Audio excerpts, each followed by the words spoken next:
realmente o torcedor do Flamengo está muito bravo com o Carlo Ancelotti. Olha quem está aqui, Mama Jéssica, que passou a tarde inteira lá num hotel na Barra da Tijuca. Torcedor do Flamengo está bravo com o novo técnico da seleção, Jéssica? Boa noite. Boa noite, Cacá. Um abraço para vocês, para todo mundo que acompanha aqui o Bola Rolando. Pois é, a gente ouvia um burburinho quando a lista com os jogadores do Flamengo aumentava, né? A sala de conferências aqui do hotel na Zona Oeste do Rio de Janeiro, na Barra da Tijuca, onde aconteceu a entrevista coletiva do Carlo Ancelotti, estava muito cheia, né? Foram 200 jornalistas aqui presentes, 500 pedidos de credenciamento à Confederação Brasileira de Futebol. E aí, à medida que ele confirmava os nomes, aí ouvia-se um burburinho, e principalmente quando a lista de jogadores que pertencem ao rubro-negro chegou a 5 nomes, né? Tinham 6 na pré-lista, incluindo Pedro, mas o Ancelotti confirma os 5. É uma lista onde a gente vê que o treinador, ele de fato, né, escolhe quem ele considera melhor no momento, não se importando com esses pontos que, por exemplo, o Berna destacou. A gente tem, inclusive, a incumbência de já confirmar a lista completa. Vamos colocar na tela todos os nomes, né, que o Ancelotti ele confirma. De fato, o Hugo Souza, como você bem falou, o goleiro do Corinthians é um dos pontos aí dessa lista, e a gente começa justamente com a posição de goleiros, evidentemente, o Alisson do Liverpool, o Bento do Al Nassr, o Hugo Souza do Corinthians, e aí indo para os laterais, Alexandro do Flamengo, como o Bernardo falou, o Carlos Augusto da Internazionale e o Wanderson do Mônaco e o Wesley do Flamengo. Depois, na sequência, o Alexandro do Lille, o Beraldo do Paris Saint-Germain, o Danilo do Flamengo, o Léo Ortiz do Flamengo e o Marquinhos do Paris Saint-Germain. Meio-campistas, Andreas Pereira do Fulham, Andrei Santos do Strasbourg, o Bruno Guimarães do Newcastle, o Casemiro do Manchester United, o Ederson do Atalanta e o Gerson do Flamengo. A gente lembra que o Gerson, inclusive, está com uma inflamação e está tendo que lidar com um problema físico nesse momento. Atacantes, Antony do Real Betis, Estevan do Palmeiras, o Gabriel Martinelli do Arsenal, o Matheus Cunha do Wolverhampton, o Rafinha, que está suspenso, inclusive, no primeiro jogo da seleção brasileira do Barcelona, o Richarlison, que retorna essa lista, né, do Tottenham, e o Vinícius Júnior do Real Madrid. A seleção brasileira, ela se apresenta no próximo dia 2. E aí, nos dias 2 e 3, o Brasil vai treinar no CT Joaquim Grava, né, do Corinthians. Inclusive, o Rodrigo Caetano agradeceu bastante essa disponibilidade do local. No dia 4, já no período da tarde, vai viajar para o Equador, porque enfrenta a seleção equatoriana em Guayaquil no dia 5. Na sequência, no dia 10, tem um jogo importante também diante do Paraguai, que vai acontecer na Arena Corinthians. E aí, essa primeira mobilização com relação à data FIFA, essa data FIFA inicial, né, para essas datas que o Ancelotti ele agora convoca a seleção brasileira. Ele falou sobre o Neymar, a ausência do Neymar, né, nessa lista, que de fato ele conversou com o Neymar hoje pela manhã, fez uma ligação, é um jogador que está voltando de problema físico, como o italiano falou, e aí por isso ele escolhe não convocá-lo dessa vez, mas que conta com ele para o Mundial, né, para a Copa do Mundo de 2026, foi até quando o Ancelotti assinou o seu contrato. O treinador de 65 anos de idade, Kaká, ele também falou sobre a questão do Casemiro, que volta a essa lista desde 2023, a importância, o que o Casemiro vem fazendo nos últimos jogos, e a importância dele mesmo como pessoa. Falou muito sobre ambiente familiar, como ele pretende ter essa seleção brasileira nesse momento, com um ambiente tranquilo e familiar, para se pensando, né, nessa disputa da Copa do Mundo. O Ancelotti, inclusive, ele falou suas primeiras palavras antes mesmo da entrevista coletiva, e a gente vai ouvi-lo aqui no Bola Rolando antes de continuar aí falando sobre toda essa tarde. Foi uma tarde de muitas coisas, muitas novidades aqui no Rio de Janeiro, mas antes, melhor do que eu falando, é o próprio Ancelotti. Vamos ouvi-lo. As primeiras impressões muito bonitas, é uma honra, gran orgullo comandar la selección mejor del mundo. Tengo diante un gran trabajo, tengo mucha ilusión para que Brasil volte a ser campeón. Vamos juntos, precisamos de todo você. He recibido aquí con mucho cariño, es mi primera vez. Estoy muy contento, tengo mucha ilusión que vamos a hacer un trabajo de mucha responsabilidad. E aí, das mãos do Filipão, ele recebe o agasalho da seleção brasileira, né? E, na sequência, do novo presidente da CBF, o Samir Chaude, ele recebe a camisa do Brasil com o número 26, é até onde vai o seu contrato, como eu falei, até o final de 2026, até o final da Copa do Mundo de 2026. E a todo momento, o Ancelotti, ele fala sobre a preparação e o pensamento nessa Copa. É, de fato, a ambição. E ele falou que é um grande desejo, ele vai fazer tudo o que pode para fazer com que o Brasil conquiste esse Hexa, que é tão sonhado pelos brasileiros, principalmente depois do que foram as últimas 2 participações do Brasil em Copas do Mundo, Cacá. Muito bem, a gente tem outras questões para tratar com a Jéssica, que passou a tarde inteira, né, na Barra, acompanhando a apresentação do Ancelotti. Mas deixa eu passar a bola aqui para o Ivan e para o Berna, para que eles possam dar alguns pitacos. Depois, a gente vai tentar escalar aqui, de 1 a 11, a seleção que poderá entrar em campo para o jogo contra o Equador, no dia 5. O Ancelotti, Ivan, me pareceu muito simpático, ou pelo menos ele tentou passar simpatia e disse, inclusive, que vai aprender a falar português. Isso é importante. Porque nos últimos 5 anos aqui, o Brasil foi invadido por técnicos estrangeiros, principalmente portugueses, argentinos, a gente tem uruguaio, tem vários países representados aqui. Mas poucos se esforçam para tentar falar português.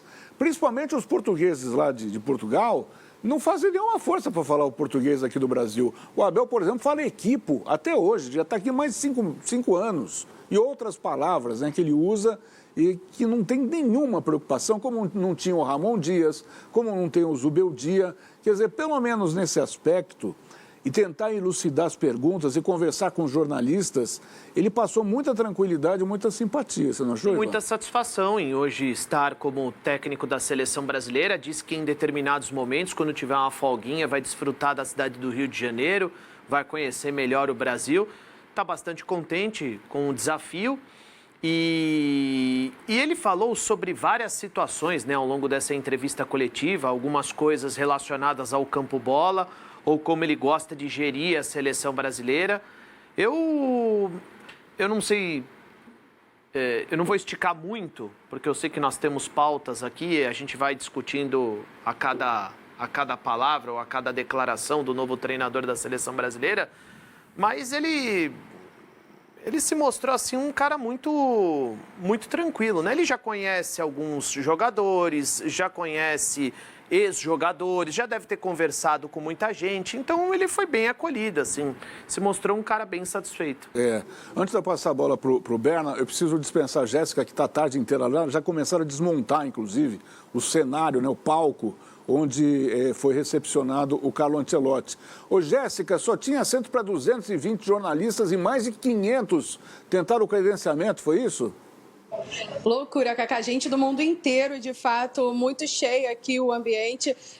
A gente está desde o início da tarde, como você bem falou, né? Restam aqui, acho que uns 3 veículos contando com a gente. Muita gente já foi embora, mas foi tudo que aconteceu, né, no sentido de presença das pessoas. A gente não viu torcida aqui na porta do hotel, né? Era até uma expectativa se teria algum torcedor ou outro, um curioso ou outro, mas não foi, até uma chegada, um trabalho bem tranquilo nesse sentido. Mas tudo que acontece, né, nesse sentido de que presença de imprensa, da quantidade de assessorias, da quantidade de pessoas tentando organizar o evento, das coisas muito bem cronometradas. Foram 220 jornalistas, mas acho que uns 10 ou 12 puderam perguntar apenas, e o Ancelotti, ele tinha compromissos depois, e aí, em nenhum momento, ninguém tentou esticar, foi tudo muito bem certinho. Tudo envolvendo, né, o que é a figura do Ancelotti, um cara poliglota, multicampeão, e todo mundo sabendo aqui do que vai ser agora, né, a seleção brasileira, que vai ter o seu quarto estrangeiro comandando a seleção nesse momento, mas também da figura do que é o Ancelotti. Um cara italiano, muito bem educado, estava muito disposto, parecia muito feliz, sorriu o tempo inteiro, e foi isso que a gente viu por aqui. A gente tem um flagra, como chamou o nosso diretor para poder passar, porque assim, o Filipão era um dos presentes aqui, né? Ele tem um cargo aqui na direção da CBF, e aí ele entregou aquele agasalho pro Ancelotti, discursou ali algumas palavras, mas antes mesmo da coletiva do Ancelotti começar, ele foi perguntado se o Ancelotti era o nome certo para comandar a seleção nesse momento. E aí ele respondeu de uma forma peculiar, que eu vou deixar para que vocês comentem, mas vamos acompanhar aí o que respondeu o Felipão sobre essa questão. A pergunta foi exatamente essa: era o nome certo? É o nome certo? E ele respondeu dessa forma. Currículo tem. Nome escolhido. Currículo tem, né? Filipão, você que já esteve por 2 vezes nesse cargo, qual vai ser o maior desafio do Carlo Ancelotti à frente da seleção brasileira há 1 ano da Copa do Mundo? É um desafio que tem inclusão da equipe. Foi bem assim. É o nome certo? Não sei.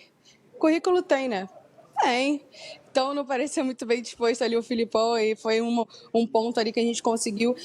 A presidente do Palmeiras, a Leila Pereira, esteve por aqui, o Pedrinho, o presidente do Vasco, esteve por aqui também, mas ninguém concedeu entrevista. Era um dia de Ancelotti, a gente conseguia perceber isso, e ninguém estava se atrevendo muito a falar sobre o treinador, apenas acompanharam a entrevista coletiva e depois deixaram aqui o local. Mas o Ancelotti, como ele bem falou, né, já teve contato com pelo menos 34 atletas brasileiros, está buscando conhecer bastante, disse que na próxima entrevista coletiva ou daqui a 2 já quer estar falando o português. Então, tudo isso foi ornando ali a entrevista coletiva do técnico italiano que aconteceu essa tarde. Sobre a lista, vocês vão falar, acredito que logo mais já estão me expulsando por aqui, mas a gente lembra que o Endrick está machucado, por isso não foi convocado, e o Rodrigo está com questões ali também de estafa mental e física, pediu também para não estar nessa lista nesse momento. Kaká.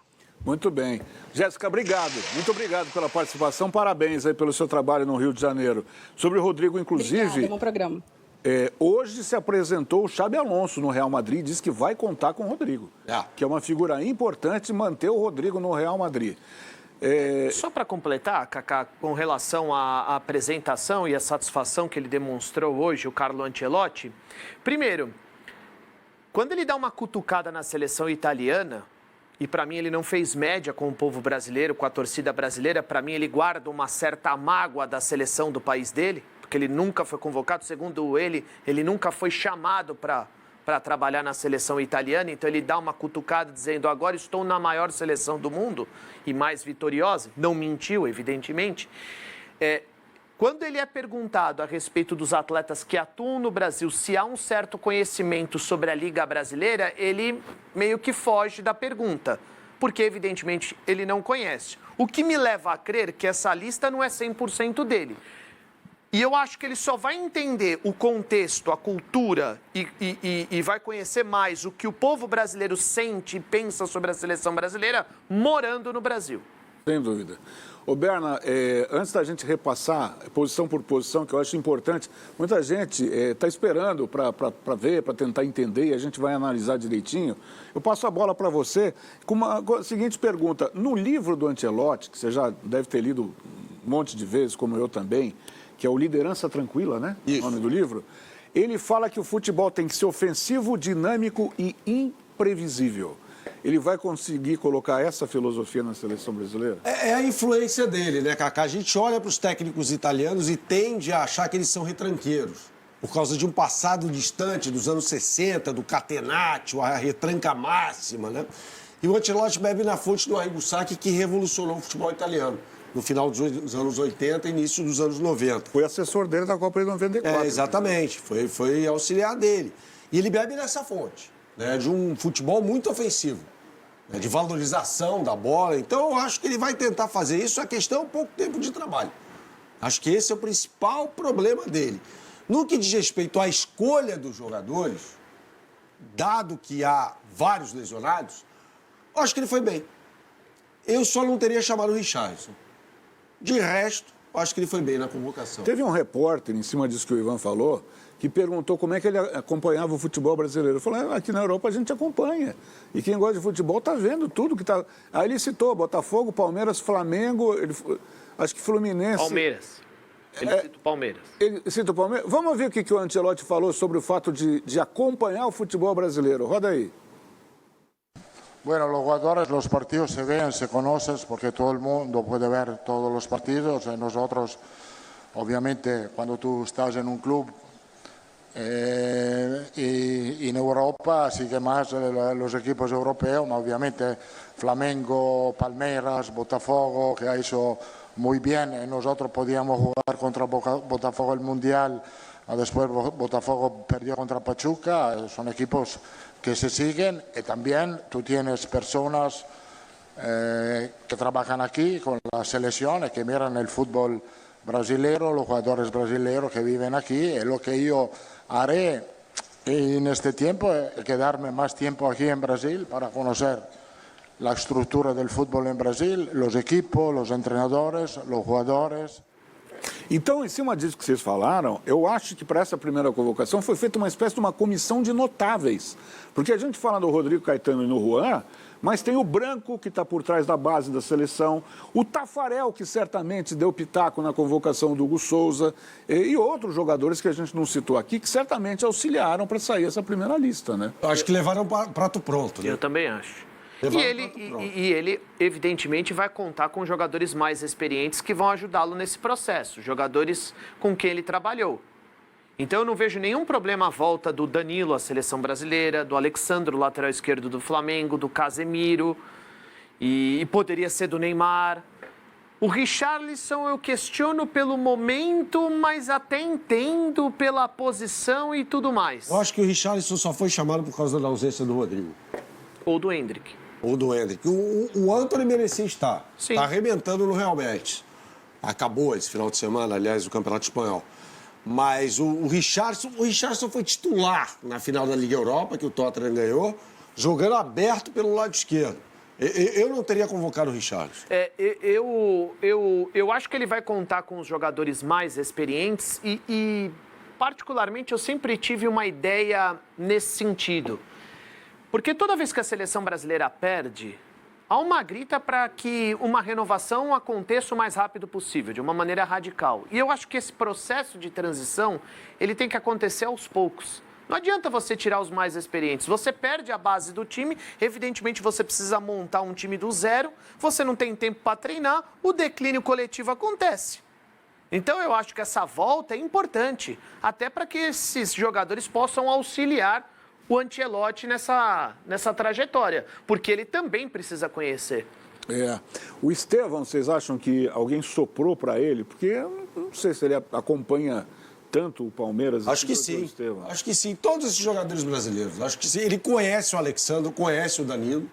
Né? Esses jogadores ele conhece muito bem. O Casemiro, por exemplo, ele conhece.